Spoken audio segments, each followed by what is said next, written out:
আন্দোলনের মুখে ক্যাম্পাসে সব ধরনের রাজনীতি পুরোপুরি নিষিদ্ধ করেছে খুলনা প্রকৌশল ও প্রযুক্তি বিশ্ববিদ্যালয় কর্তৃপক্ষ। এর আগে উপাচার্যের পদত্যাগ সহ ৬ দফা দাবি পূরণ না হওয়ায় কুয়েট ক্যাম্পাসে তালা ঝুলিয়ে দেয় সাধারণ শিক্ষার্থীরা।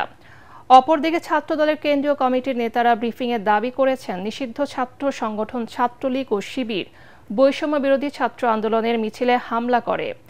এর দায় ছাত্রদলের উপর চাপানোর চেষ্টা করছে। খুলনা প্রতিনিধি SM হাবিবের পাঠানো তথ্য ছবি নিয়ে আরও জানাচ্ছেন রাসনা দাস। খুলনা প্রকৌশল ও প্রযুক্তি বিশ্ববিদ্যালয় কুয়েটে মঙ্গলবার সংঘর্ষের পর থেকে নতুন করে আলোচনায় ক্যাম্পাসে ছাত্র রাজনীতি নিষিদ্ধর বিষয়টি। এর জের ধরে বুধবার দিনভর উত্তপ্ত ছিল কুয়েট ক্যাম্পাস।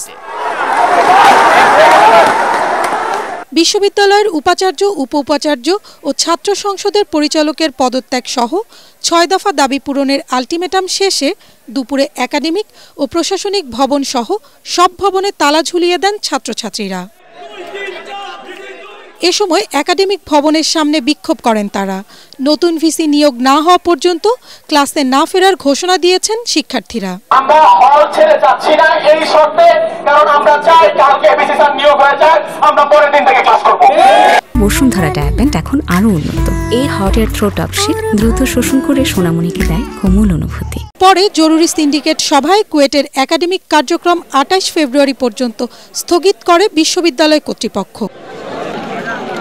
পরে কুয়েটে ছাত্র রাজনীতি বন্ধ করে প্রকৃত দোষীদের খুঁজে বের করতে ৪ সদস্যের তদন্ত কমিটি গঠন সহ ৫টি সিদ্ধান্ত নিয়েছে বিশ্ববিদ্যালয় কর্তৃপক্ষ। ৪টি দাবি পুরোপুরিভাবেই মেনে নেওয়া হয়েছে। ৩ কার্যদিবসের মধ্যে একটা তদন্ত কমিটি করা হয়েছে। এই তদন্ত কমিটি তাদেরকে রিপোর্ট দেবে। এর আগে মঙ্গলবার সংঘর্ষের ঘটনার সুষ্ঠু তদন্তের মাধ্যমে অপরাধীদের বিচারের আওতায় আনার আশ্বাস দেন শিক্ষক ও বিশ্ববিদ্যালয় কর্তৃপক্ষ। অন্যদিকে খুলনা প্রেস ক্লাবে সংবাদ সম্মেলনে কুয়েট শাখা ছাত্রদলের নেতারা অভিযোগ করেন মঙ্গলবার বৈষম্য বিরোধী ছাত্র আন্দোলনের ব্যানারের মিছিল থেকে ছাত্রদলের উপর হামলা করলে স্থানীয়রা তাদের সাথে সংঘর্ষে জড়িয়ে পড়ে। নিষিদ্ধ সংগঠন ছাত্রলীগ ও ছাত্র শিবির সাধারণ শিক্ষার্থী সেজে কুয়েটের ক্যাম্পাসে ঢুকে দখলদারিত্ব করার চেষ্টা করছে বলেও অভিযোগ করেন তারা। গতকালকের এই অনাকাঙ্ক্ষিত ঘটনার সূত্রপাত বৈষম্য বিরোধী ছাত্র আন্দোলনের ব্যানারে একটি মিছিল থেকে রাহুল জাবেদ 2021-22 সেশন, ইফাজ ও ইউসুফ নামক 3 জন ছাত্রদল সমর্থকের উপর অতর্কিত হামলার মধ্য দিয়েই শুরু হয়।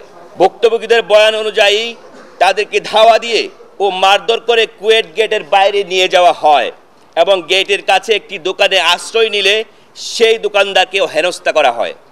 যার জবাবে সেই দোকান মালিকের পরিচিত কিছু স্থানীয় লোকজন সশস্ত্র হামলা চালায় সেই মিছিলকারীদের উপর।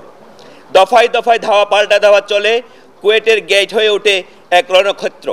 নতুন করে অপ্রীতিকর কোনো ঘটনা এড়াতে ক্যাম্পাসে আইন শৃঙ্খলা বাহিনীর বিপুল সংখ্যক সদস্য মোতায়েন করা হয়েছে।